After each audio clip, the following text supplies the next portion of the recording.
Bom, gente, vamos dar início a mais um vídeo para o canal Mente Aberta.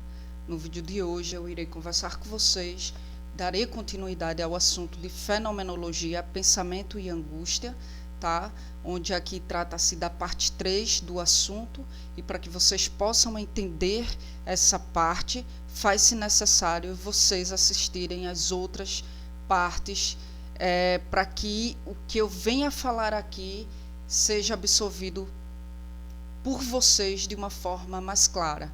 Então, no vídeo anterior, a gente viu que Descartes ele propôs uma nova forma, um novo método de conhecimento na tentativa de se chegar a uma estabilidade no mundo, na tentativa de se chegar a uma segurança no mundo. Uma vez que a gente viu que o mundo é inóspito, o mundo ele nos abriga, mas não nos acolhe, ele não nos dá uma segurança, tá? Mas não é porque se criaram métodos e processos que nos permitem controlar fenômenos e criar outros, porque a gente viu também no vídeo anterior que esse novo método de conhecimento que foi proposto por Descartes permitiu ao homem o controle e a criação de fenômenos que até então eram impossíveis, né? Mas essa criação de métodos, né, que permite esse controle e essa criação, não faz com que a inhospitalidade do mundo e a liberdade humana sejam eliminadas, apesar de essa ser a finalidade de Descartes ao criar um novo método de conhecimento. Ele queria transpor a insegurança do ser pela segurança do saber, tá? Mas mesmo diante da segurança do saber, a inhospitalidade do mundo e da liberdade humana continua a existir, né? Não foram alteradas. E essa alteração não se deu justamente pelo fato da ciência moderna se lançar sobre o conhecimento e o controle do mundo. E o que é que... Quais são as consequências disso? Isso transformou as coisas em coisas muito objetivas. E isso proporcionou o afastamento de qualquer tentativa de compreensão do sentido da vida. Essa objetividade não nos proporciona uma compreensão do sentido da vida. Apesar dos esforços, de todos os esforços por um conhecimento claro, por um conhecimento previsível, por um conhecimento preciso e controlável do mundo, a pergunta sobre o sentido de ser não abandona o homem. Esse novo método de conhecimento que permitiu esse controle e essa criação de novos fenômenos não eliminou a pergunta sobre o sentido de ser. Sobre o sentido de ser no mundo. Então, o controle de fenômenos da natureza, na qual se incluem os homens, não é suficiente para paralisar a dinâmica fenomênica do sentido de ser. O cálculo e o controle, segundo Critelli, dos significados e da utilidade das coisas e da vida, não servem para o desvendamento do sentido da existência, como queria Descartes propor, certo? Essa sabedoria desconstituída de um tema de sua própria condição de ser no mundo, de forma inóspita, o homem vai ter sempre. Se a liberdade não pertencesse ao homem, se o homem não tivesse essa inhospitalidade como condição humana, ele não iria experimentar esta incapacidade de se incrustar, ou seja, esta incapacidade de se inserir no mundo e de ter no mundo um grande hospedeiro, um grande útero que apenas o abriga, mas não o acolhe. E nem muito menos ele haveria de se fazer essa pergunta, a pergunta pelo sentido de ser, né? O mundo é um abrigo, e sendo um abrigo, é apenas um refúgio. Então o mundo é o refúgio para o homem, mas não acolhe o homem. O homem pergunta pelo sentido do ser, porque o sentido do ser vai embora. Não é uma coisa que é fixa, não é uma coisa que dá estabilidade ao homem. O que se instala na nossa vida, nos trazendo um sentido, posteriormente, esse sentido que essa coisa trouxe, ao se instalar na nossa vida, vai embora e ficamos na ânsia de ter um novo sentido para a vida. Mesmo que a coisa que trouxe esse sentido permaneça na nossa vida, mas o sentido que essa coisa trouxe vai embora, porque o significado das coisas que estão na nossa vida, segundo a fenomenologia, esse significado muda. O que de repente hoje pode ter um significado que para você é primordial, amanhã o significado pode já não ser mais o mesmo. E como o significado já não é mais o mesmo, essa coisa perde o sentido na nossa vida. O homem pergunta pelo sentido de ser, porque este vai embora. E este sentido vai embora independente de qualquer controle que se suponha sobre ele. O máximo controle sobre o comportamento das massas, sobre a opinião pública, não é seguro.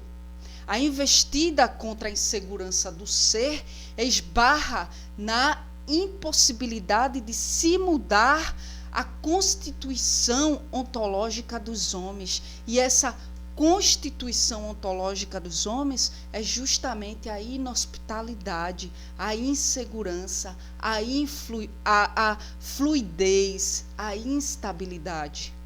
Certo? O sonho do homem moderno, ou seja, a utopia do homem moderno de se estabelecer como centro e o senhor do universo, tem se mostrado uma tarefa impossível, segundo Critelli.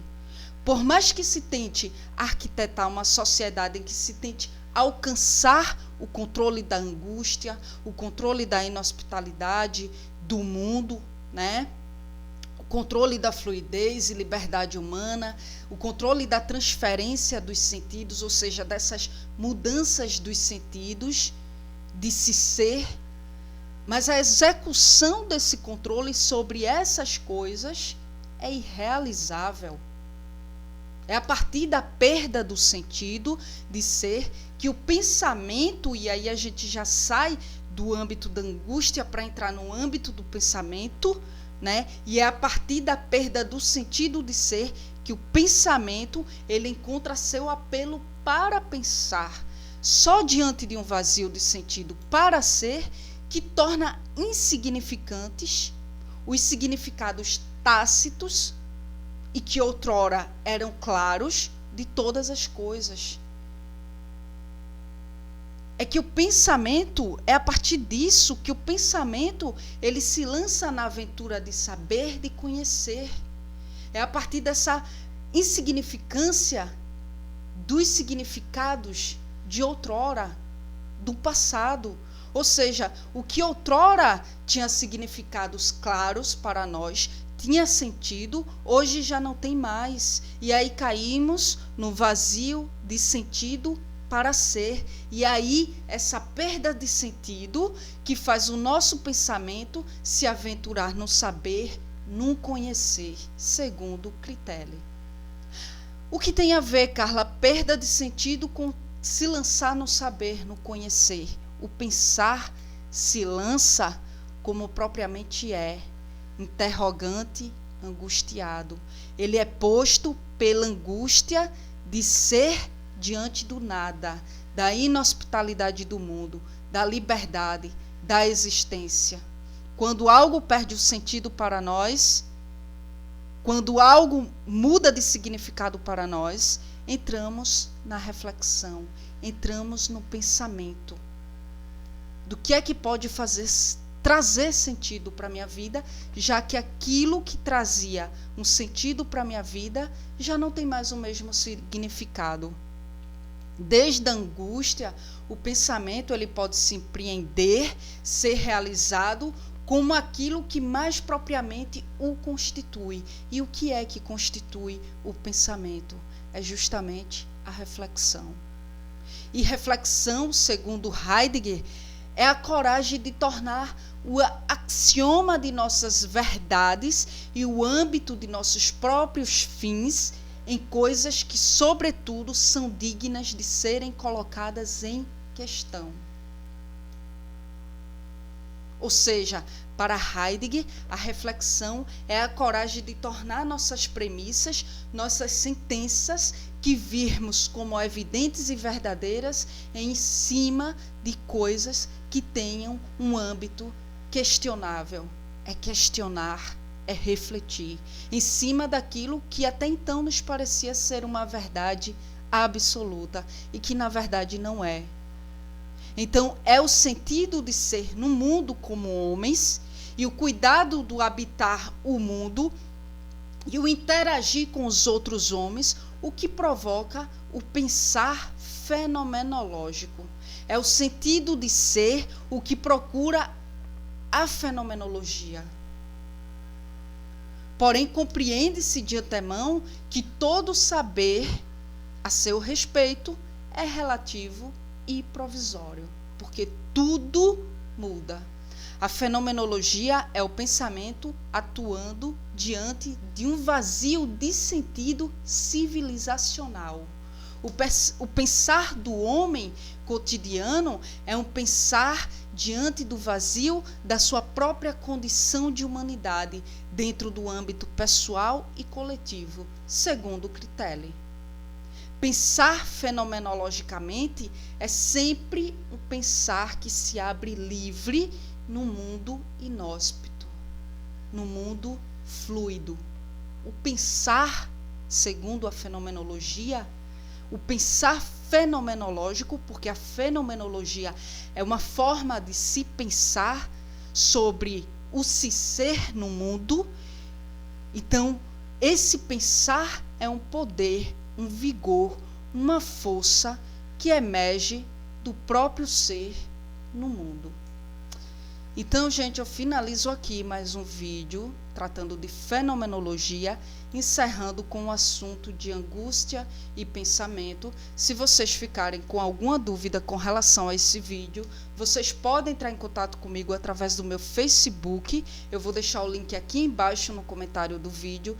Podem tirar dúvidas via inbox, podem me dar sugestões de assuntos a ser abordado aqui no canal.